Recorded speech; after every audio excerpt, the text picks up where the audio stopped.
Good morning बच्चों। आज हम एक्सरसाइज 7.3 के कुछ और क्वेश्चंस प्रैक्टिस करेंगे। This is the seventh question of the exercise. Find the integral of the function sin 4x sin 8x.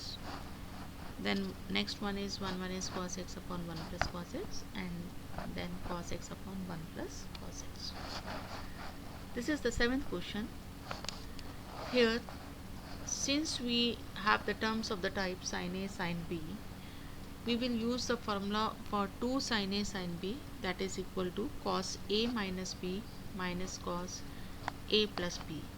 So sin A sin B equal to half cos A minus B minus cos A plus B. So we replace this integrand as half of cos 4x minus 8x minus cos 4x plus 8x. This bracket is curly bracket is after half. Now half can be taken common and it becomes cos minus 4x, and this becomes cos 12x. Now cos minus theta is cos theta, so it becomes cos 4x, and then integral of cos 4x is sin 4x divided by integral of 4x, that is 4. Similarly here we have integral of cos x is sin x, so the integral of cos 12x will be sin 12x divided by 12. Next question is 1 minus cos x upon 1 plus cos x. Whenever we have terms of this type, 1 minus cos x divided by 1 plus cos x, we will use the formula for cos 2x. So we replace it by 1 minus cos x is equal to 2 sin square x by 2, and 1 plus cos x is 2 cos square x by 2. So it becomes 2 gets cancelled and it becomes 10 square x by 2. And whenever we get the term of this form 10 square x, we change it into sec, because we cannot directly integrate the 10 square x function. So we first convert it into the form sec, and in terms of sec, using the identity 1 plus 10 square x is equal to sec square x. So 10 square x by 2 becomes sec square x by 2 minus 1. Then separate the terms and integrate it. Integral of sec is 10 x by 2, and then x by 2 का differentiation that is half, उससे divide करा, और 1 का integration x. ये जो नीचे half था ये ऊपर जा 2 हो गया, so it becomes 2 10 x by 2 minus x plus c.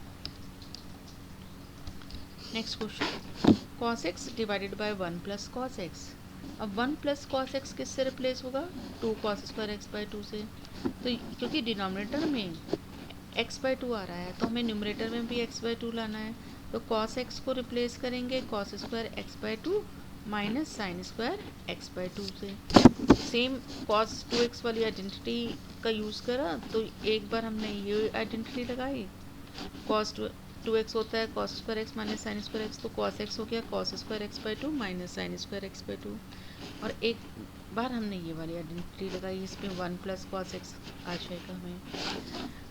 अब टर्म्स को सेपरेटली डिवाइड करेंगे, half can be taken common, and जब डिवाइड करेंगे ये 1 हो गया, और ये हमारे पास टेंजेंट स्क्वायर x बाय 2 बन गया.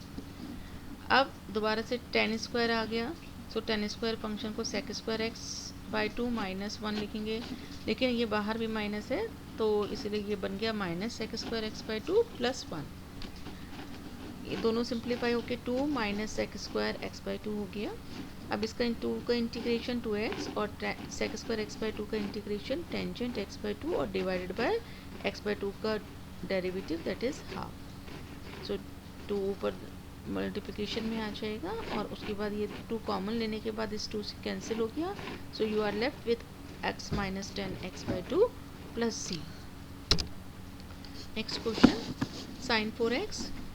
Sin 4x sin to the power 4x can be broken as sin square x into sin square x, and then sin square x can be written in terms of cos, क्योंकि जब भी sin square function आता है या cos square function आता है उसे हम cos 2x वाली आइडेंटिटी का यूज़ करते हैं। तो यहाँ पे sin स्क्वायर x को लिख सकते हैं 1 minus cos 2x divided by 2, so it becomes 1 minus cos 2x divided by 2 का whole square. So and then open this whole square, you will get 1 plus cos square 2x plus minus 2 cos 2x, a minus b whole square का use किया हमने यहाँ। अब cos 2x में फिर identity लगा दी हमने cos स्क्वायर 2x में, तो ये बन जाएगा 1 plus cos twice of 2x that is 4x by 2 minus 2 cos 2x। Terms को सेपरेट करेंगे and then it becomes 3 by 2 plus half cos 4x minus 2 cos 2x. Then in the next step we will take integration separately. So 3 by 2x plus half, इसका cos का integration हो जाएगा cos 4x का sin 4x, और फिर 4x का differentiation 4 उससे divide हो जाएगा, minus 2 sin 2x divided by 2. So 2 can be taken common, so it becomes 8, and then here the remaining terms. Next question, sin square x divided by 1 plus cos x. तो यहाँ हम sin square, क्योंकि 1 plus cos x में identity लगेगी 2 cos square x by 2 की, और denominator में x by 2 आ रहा था, न्यूमरेटर में भी x बाई 2 बनाने के लिए हमने क्या करा, इसे मान लिया हमने sin x का होल स्क्वायर। अब उसे sin 2x वाली आइडेंटिटी से sin x को हम क्या लिख सकते हैं, 2 sin x by 2 cos x by 2 और इसका whole square, then so it becomes 4 sin square x by 2 cos square x by 2 divided by 2 cos square x by 2. cos square x by 2 cancel हो गया, 2 यहाँ से divide हो गया, और ये रह गया आपके पास 2 sin square x by 2, और 2 sin square x by 2 को हम 1 माइनस cos x लिख सकते हैं cos 2x वाली आइडेंटिटी का यूज़ करके। आपके पास cos 2x नहीं, यहाँ पर क्योंकि sin x by 2 है, sin स्क्वायर x by 2 है, तो इसलिए cos 2x नहीं आएगा, cos x आ जाएगा। So it becomes 1 minus cos x, and then integrate the term separately, 1 का इंटीग्रेशन x, cos x का माइनस cos x का integration minus sin x plus constant of integration. Next question 13, cos 2x minus cos 2a divided by cos x minus cos a।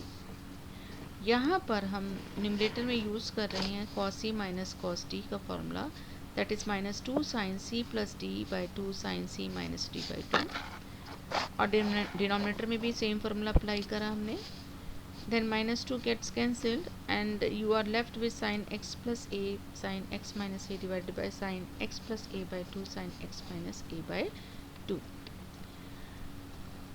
And after this यहाँ दोनों terms में हमने क्या use करा है, इसे sin 2x से कंपेयर करा है, तो 2x की जगह आपके पास क्या है x प्लस अल्फ़ा, तो sin 2x का फॉर्मूला लगाया 2 sin x plus alpha by 2 cos x plus alpha by 2। इसी तरह से यहाँ फार्मूला लगाया हमने 2 sin x minus alpha by 2 cos x minus alpha by 2 sin 2x वाला फार्मूला का यूज़ करते हुए। अब ऐसा हमने इसलिए करा है क्योंकि डिनोमिनेटर में टर्म्स इसी फॉर्म में थी, x प्लस अल्फ़ा बाई 2 की फॉर्म में थी। अब जो टर्म्स कैंसिल आउट होंगी उसे हम कैंसिल आउट करेंगे, तो यहाँ से sin x plus alpha a by 2 cancel हो रहा है और sin x minus a by 2 cancel हो रहा है, तो हमारे पास 2 2 4 cos x plus a by 2 cos x minus a by 2 बचा। यहाँ हमने 2 कॉमन ले लिया और उसके बाद 2 cos a cos b का फॉर्मूला लगाया, cos a प्लस b और plus cos a minus b। Simplify करेंगे टर्म्स को, तो ये आ गया हमारे पास cos x और यहाँ से आ गया हमारे पास cos a। अब हम इसको इंटीग्रेट करेंगे सेपरेटली, तो cos x का इंटीग्रेशन sin x और cos a का इंटीग्रेशन cos sin a आना चाहिए, थोड़ा सा मिस्टेक हो गया, it should be sin a and plus constant of sine A नहीं आएगा ये क्योंकि कॉस ए कांस्टेंट है और 1 का integration x plus c and that's all. Now complete the questions up to question number 13. Thank you.